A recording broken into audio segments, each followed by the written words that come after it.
Ahoy mga ka-t-shirt! Dumating na ang pinakahihintay natin na unboxing! Woo! Ano nga ba itong i-unbox natin ngayon? Ano nga ba itong i-unbox natin ngayon?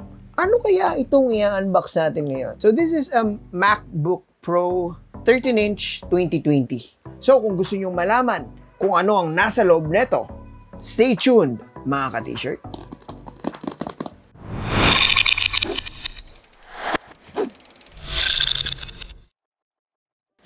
Okay, so itong MacBook Pro na to is second to the top of the line ng 13-inch 2020 model.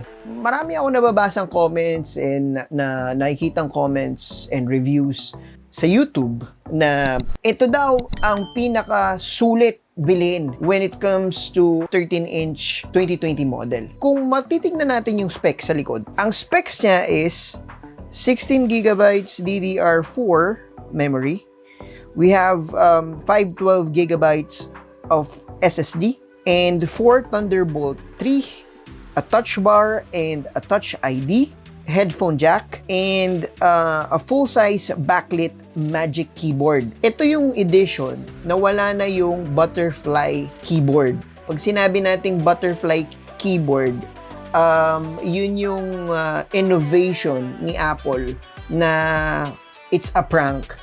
Kumbaga, maraming binalik na mga units way back 2019 doon sa butterfly switch keyboard. Kasi ngayon, di ba, scissor switch. So, binalik lang nila yung scissor switch. Kung dati, medyo buggy due to the typing mechanism ng keyboard. So, dapat ngayon, wala na tayong dapat issue. Okay? Let's start the unboxing.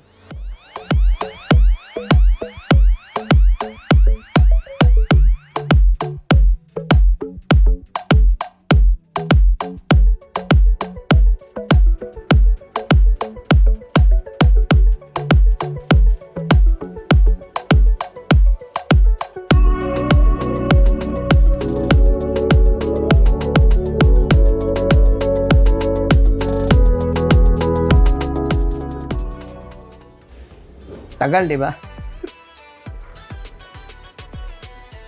Wow! Tignan nyo naman.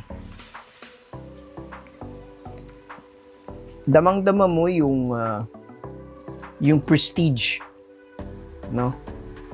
Prestige ng MacBook. By the way,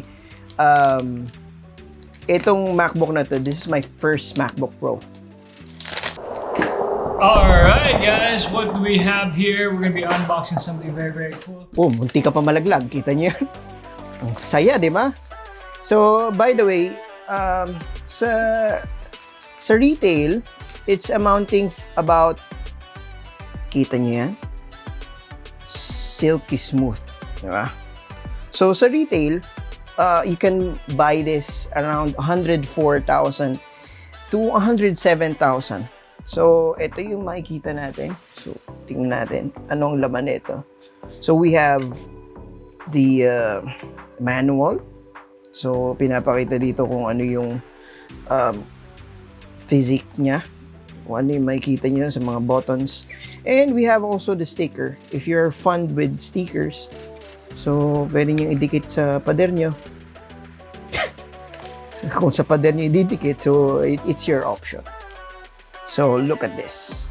This is the charger. So, guys. Napunit siya. So, hindi ako marunong. So, yan. Kita nyo naman. Diba? Napakaganda. So, sabi nila, it's worth the amount. And I believe so, na it is worth the amount. So, you have cables. Diba? You have cables. So, I think that's it. No? Tignan natin yung loob. Tignan natin. Hopya.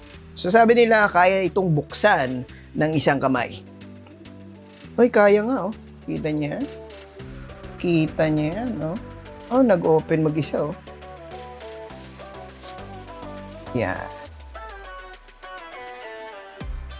To use English as the main language. Uy, nagsasalita agad. Akalain mo.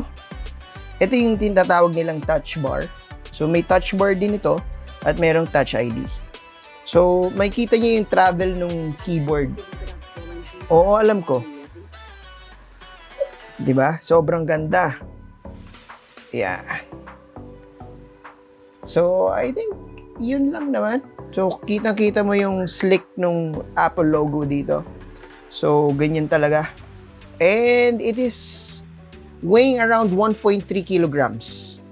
So, more or less mga 4 pounds or 3.6 pounds, mga ganun. So, napakanipis niya. Very handy. Basically, very portable siya. Hindi siya kagaya ng mga old models na sobrang bibigat. So, ito, I think it's worth the amount. Alright. So, sa mga budget model, hanggang 2 lang. So, kapag nasa top of the line, we have 4 Thunderbolts port.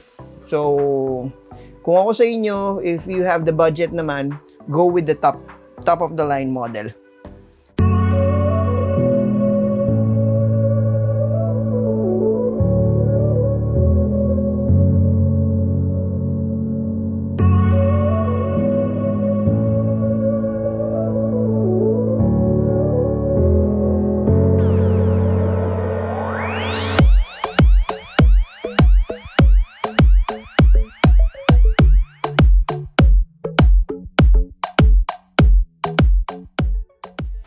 Okay, so nakita na natin what it's all about here in our MacBook 13 2020.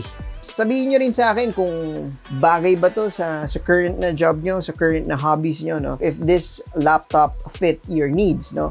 If you're a photographer, if you're a video creator, and you're a graphic designer, and a programmer, please comment down below para malaman ko rin if this fit to our need din, di ba? Kung nagustuhan nyo yung unboxing natin, please like, share, and subscribe para mas maparami pa natin tong unboxing journey natin.